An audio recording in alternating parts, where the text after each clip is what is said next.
morning, everyone. Today we are going to make a fish tea and talk about reincarnation. Yes, you heard that right. The plants are growing, the sun is warm, we're almost transitioning into flower. I'm starting to see signs. Pistils are emerging at the bract. That means sexual maturation has occurred and it is time to begin the onset of flowering season.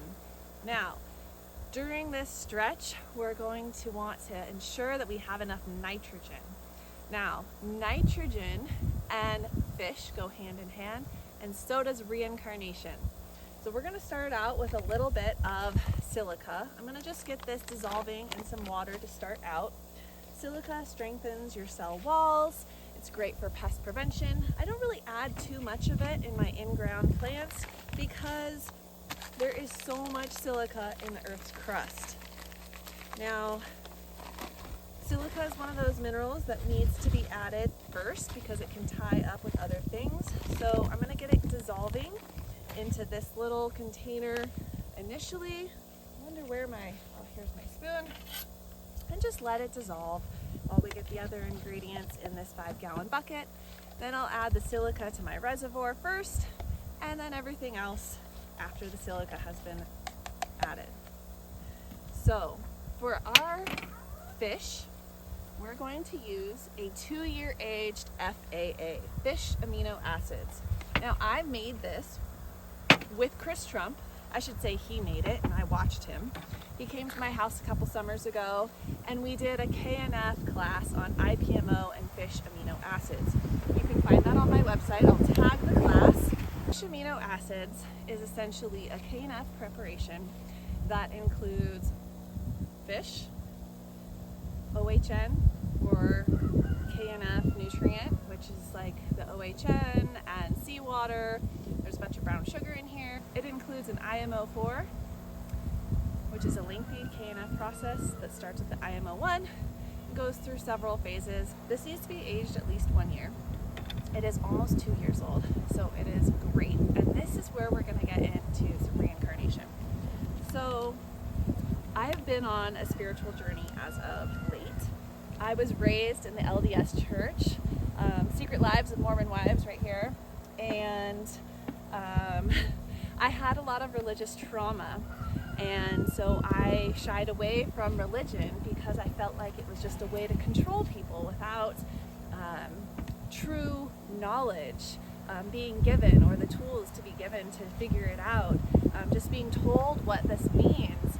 And as someone who loves to get into the nitty-gritty of how everything works and why, that just didn't jive with me. So I haven't been to really like a supporter of organized religion for a long time.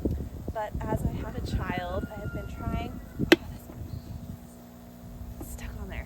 to figure out what it is I exactly, what do I believe? Because I see the magic of Mother Earth all around me in my garden.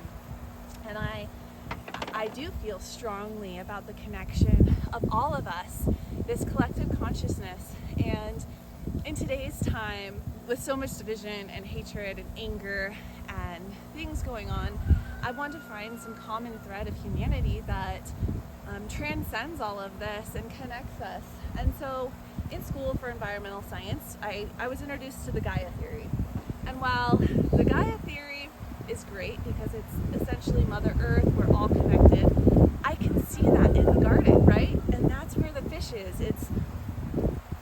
This fish lived its life, it's salmon by the way, out in the ocean eating phytoplankton, other invertebrates, fish, made its way back up, either upstream, up the Pacific Northwest, Alaska, and it was caught and it gave its life, and now it's here sitting in my bucket going to give more life to my plant. I really resonate with this idea of reincarnation because as you can see, molecules, everything in the world is made up of these molecules. This is organic chemistry, inorganic chemistry. Our plants use these molecules to grow and create other molecules. It's like building blocks, right? Amino acids, building blocks of life. Protein, that's nitrogen, right? Plants and humans require nitrogen. high amounts. It's the fourth most abundant element that we and plants require. Fish are full of protein. So is soybeans. So are peas, any other of the legumes, right? So that's why we can use these high protein ingredients to fuel our plants' nitrogen requirements. So in a sense, we are reincarnating this salmon, this nitrogen that was once, what our atmosphere is 78% nitrogen. It's locked into the soil by tiny microorganisms. This profound cycling of the natural world, it is down to a science, a mathematical equation of polarity, of duality, of negative and positive. And so the thing with the Gaia Theory is that it focuses on this connection, right? And Mother Earth. I'm trying to find my measuring, here it is. And as you begin your spiritual journey and your quest for knowledge, I'm going to go ahead and show you guys what this FAA looks like. Hopefully you can see that. There's still chunks of fish in there. It smells delicious, by the way. It smells like an Asian fish sauce. A little sweet teriyaki. I'm just going to stir it up.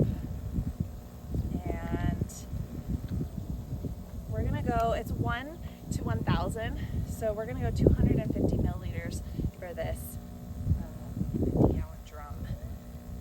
So it's about a full thing of this. I'm just going to eyeball it because getting it in there is, not the easiest thing to do. And I probably should have like a strainer, but it is what it is. And I'm going to dump it right into here. So let's just go for it. So this fish cycled through, it's not even getting in there, so I'll just let it go. There we go. Oh yeah. So Gaia is Mother Earth, right? And it's this connection that we all have. We're all made up of the molecules. This fish that is made up of nitrogen, that are made up of amino acids, that is now going to be fueling. My plant is going to be using it, bacteria are going to be using it, and then I'm going to be using it, right?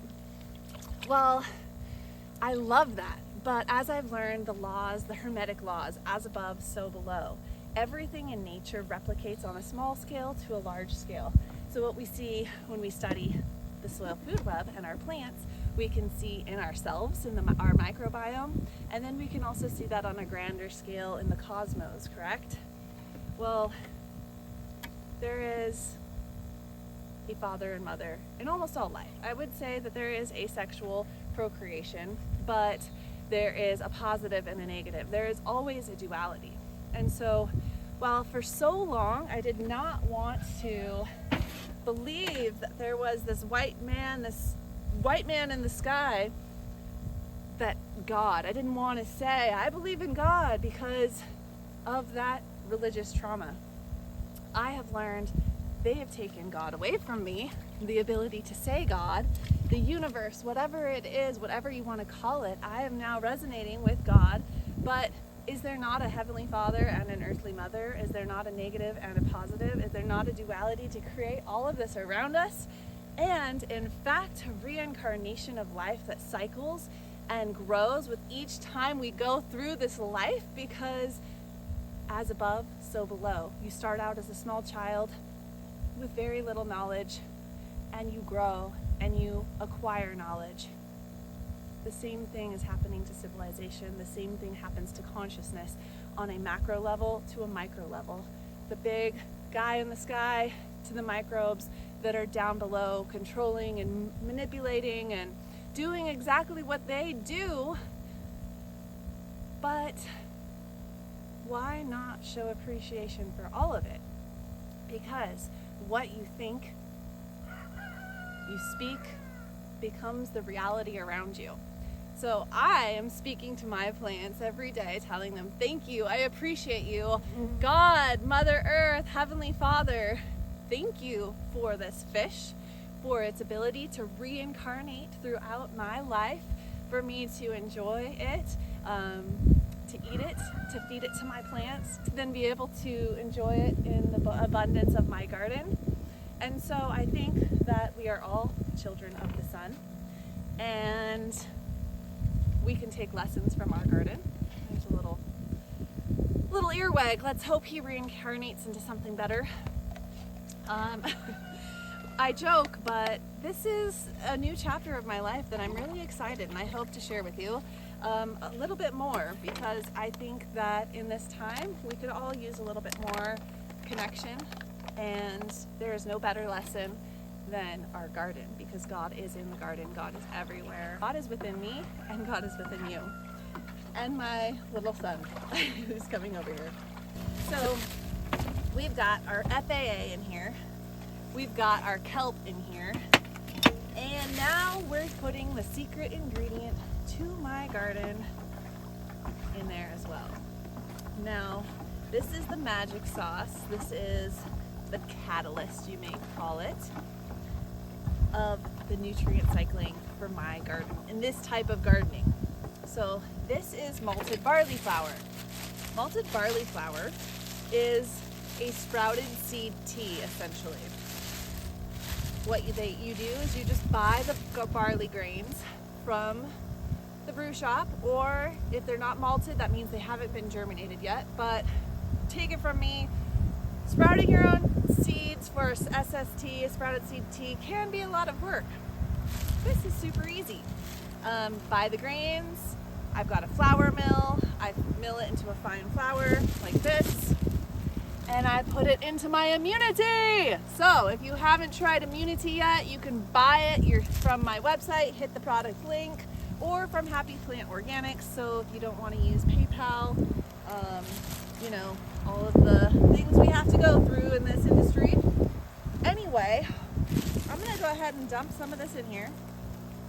Now, the thing I love about malted barley flour, and why it is the secret ingredient to my garden, and I think this kind of gardening, is because it contains so much in it. It has higher levels of phosphorus than, let's say, pumpkins, which are really popular for pumpkin ferments, but it's packed full of like the highest level of enzymes, and that's why it's used in alcohol to make fermentations, right? Those enzymes, for instance, amylase. Amylase converts carbohydrates into sugars. Now, this is great for a garden that's utilizing chop and drop like me. I've got tons of buckwheat, tons of organic matter that I'm constantly just ripping off and letting decay on the soil surface. The amylase is going to help break it down faster, converting it into sugars for bacteria. What are bacteria going to do? They're going to help cycle the nutrients that are in your soil, like those dry amendments that we add in the beginning of the season and top dress every month, and helps make it more available to the plant faster. So it also contains enzymes that specifically break down phosphorus, which in my opinion is a very important. Phosphorus is one of the nutrients that binds very tightly to soil particles. It is considered one of the limiting nutrients for soil fertility around the world even. And so figuring out ways of unlocking it as sustainably and naturally as possible is the key. One of my life's missions, you'd say. And that's why I made ImmuniTea. Well, one of many reasons. So we've got that. There's way more enzymes in there than just amylase and phosphatase, but phosphatases, you'll have to just look into it. Those are the two that glucanase, proteases, there's all kinds of enzymes. Enzymes are catalysts to chemical change. And this again brings me back to God in the garden. The world literally has an enzyme for every single thing. Like, there is a bacteria that fixes nitrogen. There is a bacteria that fixes phosphorus. There is a fungus that decomposes specific exoskeletons of insects. Like, there is something, there's a purpose. You have a purpose. Everything in life has a divine purpose it was put on this planet for. I am called to speak to you. This is my purpose, to garden, to grow food for my friends and family, and to speak my truth, and to encourage you to find your truth. And that is kind of what malted barley is doing. enzymes, breaking things down and making it available, showing the truth, allowing the full potential of phosphorus to be available to your plants, to increase the cycling of the organic matter as you're chopping and dropping, breaking things down. Like, there is so much we can learn about God in our gardens and in ourselves, or about ourselves in our gardens, I should say. So we got a nice thick slurry going on in there. And now we're going to add some of this, talk about chitin. So chitinases is the enzyme that breaks down chitin. It's also in here. What? Mind blown. This is full of chitin. This is a crab lobster shell from Grassroots Sustainable Growing Solutions. Awesome guy. I'm going to do some interviews with him. He's so smart. So we're going to sprinkle a little bit of this in. It's super high in calcium, and because of the crustacean shell, it's really high in chitin. Now, chitin gets broken down by chitinases, right?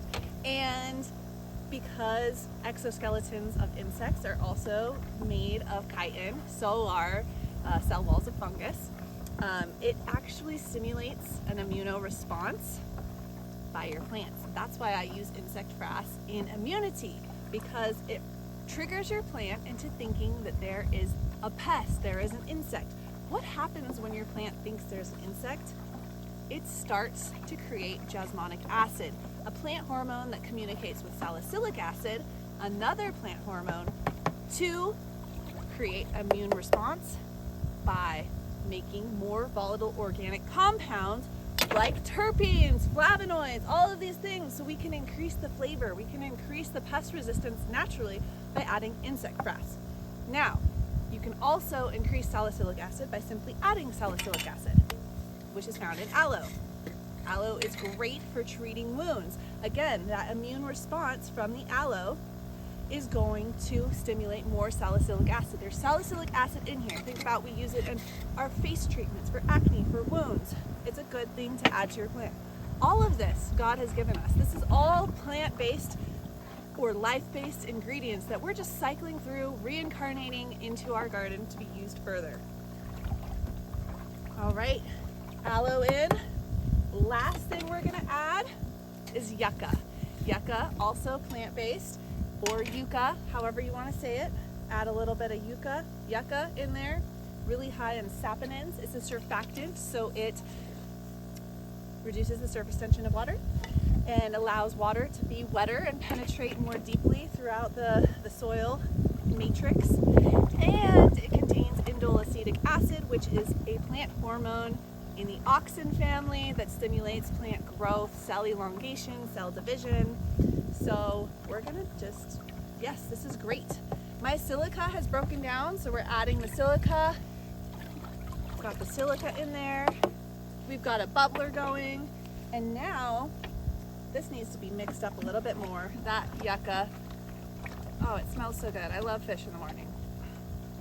So remember, we've got fish amino acids in there for that nitrogen. We've got kelp in there for that potassium. We've got the lobster for the chitin, calcium, a little bit of nitrogen in that as well. Aloe for the salicylic acid, yucca for the indole acetic acid.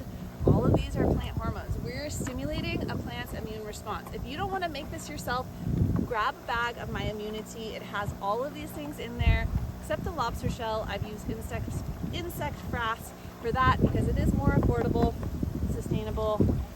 This lobster shell was sent to me as a gift, so I am using it. We're gonna go ahead and dump this in. Yes. And now we're gonna let it just aerate for a few hours. Bubble around, get all nice and juicy and mixed up, and then I will feed it to my plants. And we are participating in the reincarnation of life. We're learning lessons because we are all children of God, children of the sun, and our purpose is divine. You have a purpose, I have a purpose, and so does that fish. And its purpose is going to be growing some dank for me and my family. I hope that you found this video enjoyable. Don't forget all the things, like, subscribe, share. Every little bit helps. I appreciate you. I am grateful for you, and I am grateful for this planet. Do your part, because together we can be positive. we can change the world. There are a few 1% that are controlled by greed, by the devil, whatever you want to call it, that are not focusing on love, growth, connection. But there are so many more of us that are. All it takes is a little action, a little step in the right direction to make a significant change. And we need that. It's the age of Aquarius, the age of awakening. We have knowledge at our fingertips. So the more you know, the more you grow. Share, like, subscribe. Thank you.